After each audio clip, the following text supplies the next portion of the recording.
C'est presque de l'info, c'est la revue de presque de Nicolas Canteloup.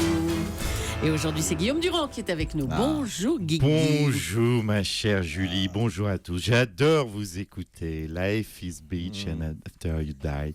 Avec un Thomas très prude qui traduit la vie est une et après tu que de liberté, que d'engagement. Et Natacha, j'adore quand elle nous parle de la taxe sur les boissons énergisantes qui fait pchit. Ça rappelle les années 70. Allez. C'est bien de nous écouter, Guillaume. Exactement.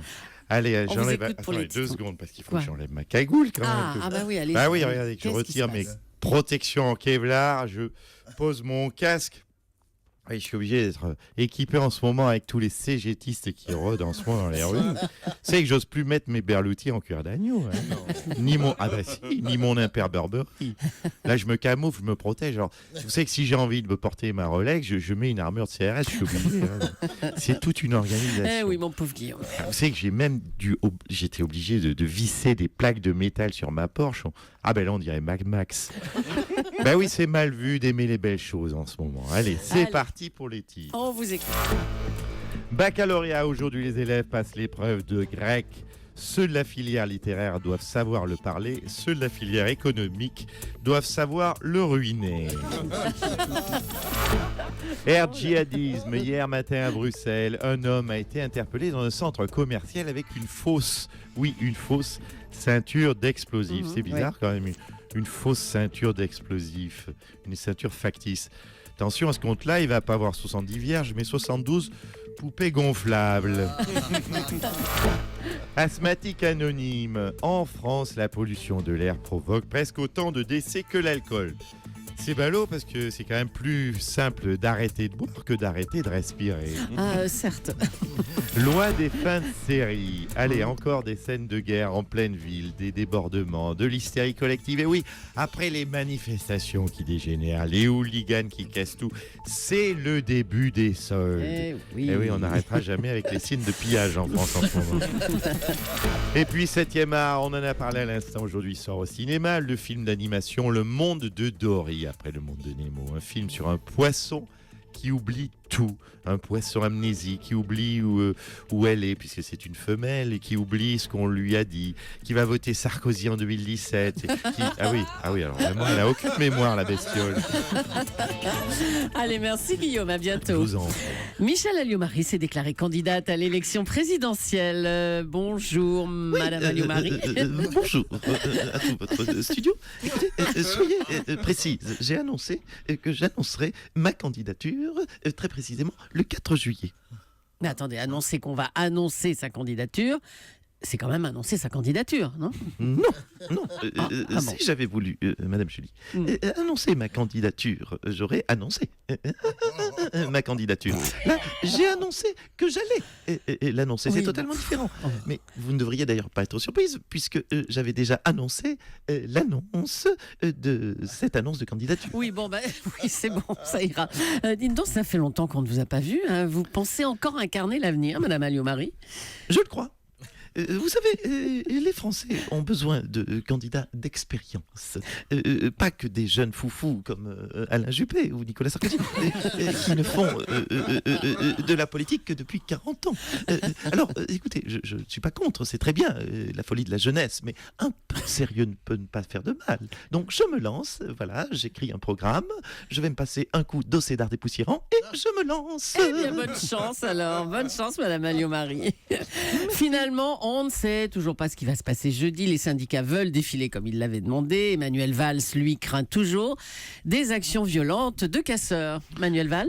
Oui, Madame Julie, je le redis, nous voulions une manifestation statique car on ne peut pas prendre le risque d'une marche des syndicats dans laquelle des syndiqués marcheraient ou potentiellement des casseurs casseraient.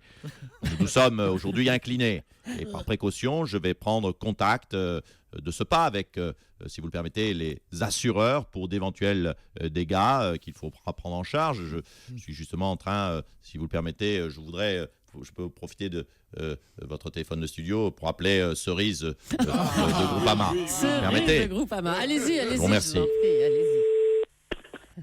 Oui, allô Cerise? Oui, bonjour monsieur. Ici Pastèque de Groupama à votre service.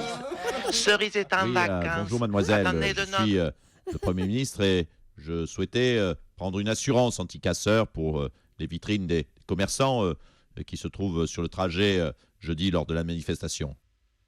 Oui, d'accord. Mais attendez. Non, parce que Cerise est en vacances, elle est en croisière. C'est la cerise sur le bateau. Oui, on peut faire un peu d'humour. Mais attendez, vous m'avez dit, je suis le Premier ministre. Mais attendez, le Premier ministre, Oui, c'est cela, tout à fait mademoiselle. Non, oh, c'est pas vrai. Oh non. Attendez 2 secondes. Myrtille, c'est le monsieur Valls. Oui, là. Oui, oui. Oui, je suis avec le menton, là, toujours qui est tout sur sérieux, oui.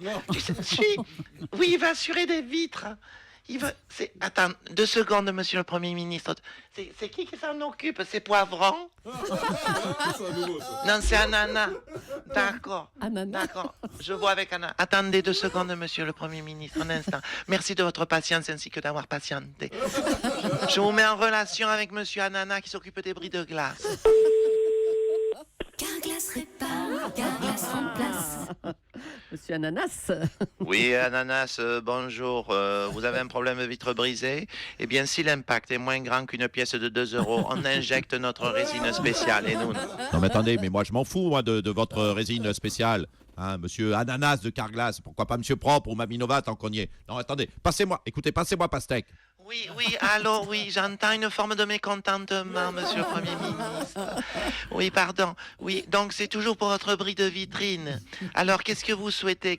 Que toutes ces vitrines soient brisées? Est-ce que vous voulez qu'on vous les brise, c'est ça? Mais non, je ne veux pas qu'elle soit brisée cette vitrine, je veux qu'elle soit remboursée si elle est brisée, voilà.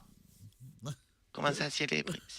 Ah, s'il y a du verre brisé. Ah oui, mais si elles sont en verre, vos vitrines.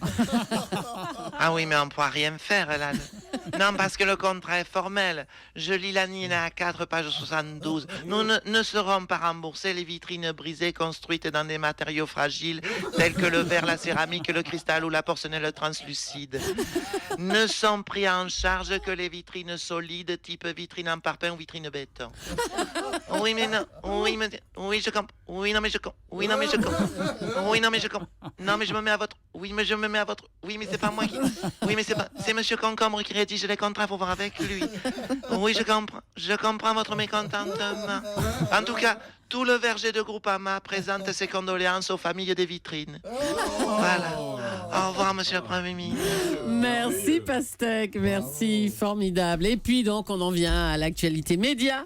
La nouvelle est tombée hier. Notre ami Jean-Marc Morandini débarque sur iTélé, la chaîne info du groupe Canal+, pour une émission de 18h à 19h. Eh oui, Julie, aujourd'hui, dans le grand bordel des médias, de l'actu, de la santé, du volleyball, des brosses à cheveux, des string panthères, de la musculation, du ragoût de mouton, des fistules et des diarrhées passagères, nous reviendrons sur cette information. Le groupe Canal+, oui, le groupe, vous le savez, de Vincent Bolloré, confie à mes équipes et à moi-même une émission.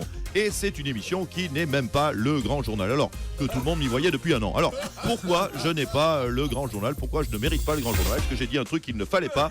Pourquoi j'ai appris dans la presse qu'on me refusait cette case prestigieuse sur une chaîne historique pour me refiler une tranche info sur la TNT? Est-ce qu'un texto d'explication s'était trop demandé? Est-ce qu'ils savent où ils peuvent se la carrer, leur tranche info? Est-ce que la décision de Vincent Bolloré est irrévocable? Vincent, veux-tu qu'on déjeune ou qu'on aille voir un thérapeute de couple? Ça peut nous faire du bien, qu'en penses-tu? Tu m'avais promis des perles de pluie venues de pays où il ne pleut pas, ainsi que le grand journal. Alors, qu'est-ce qui s'est passé? Qu'est-ce qui s'est cassé entre nous? Toutes ces questions. Et j'espère une réponse quand même dans le grand bordel des médias. Quand même. L'homme du jour, excusez-moi, c'est Laurent. C'est Laurent Cabrol, parce que Laurent, finalement, vous avez relevé le pari que je vous avais lancé hier. Vous avez été sur les Champs-Élysées hier soir pour la fête de la musique et vous avez joué de la poêle à frire. Il y a la photo sur Twitter avec le hashtag un matin et là je dis bravo Laurent. Bah oui, écoutez, non, c'est tout à fait naturel. Moi, si j'ai un défi à relever, je le relève. Alors, pour ceux qui m'ont loupé avec ma poêle à frire, sachez que je serai en tournée européenne tout l'été. pour de nouvelles performances de musique de cuisine, hein, c'est un peu ma spécialité. Je serai à Bruxelles le 8 juillet pour jouer ma symphonie pour couscoussière en ré mineur. Je serai également à Berlin, très attendu, le 9, le 9 juillet pour mon quatuor pour cocotte minute. Et puis au Vieille Charrue également pendant tout le festival pour jouer du grippin hardcore. Et puis également, ne loupez pas ça, je serai le 14 juillet à côté de Mazamet, c'est à Aiguefonde, dans la boîte de nuit le Madison, c'est à côté de Mazamet, chemin de la montagne. Voilà, je fais de la pub. Je vais jouer de l'électro avec un mixeur à moussi. Je vais mixer l'électro. Merci et bravo l'artiste et bravo à Nicolas Canteloup qu'on retrouve demain à 8h40 sur Europe 1.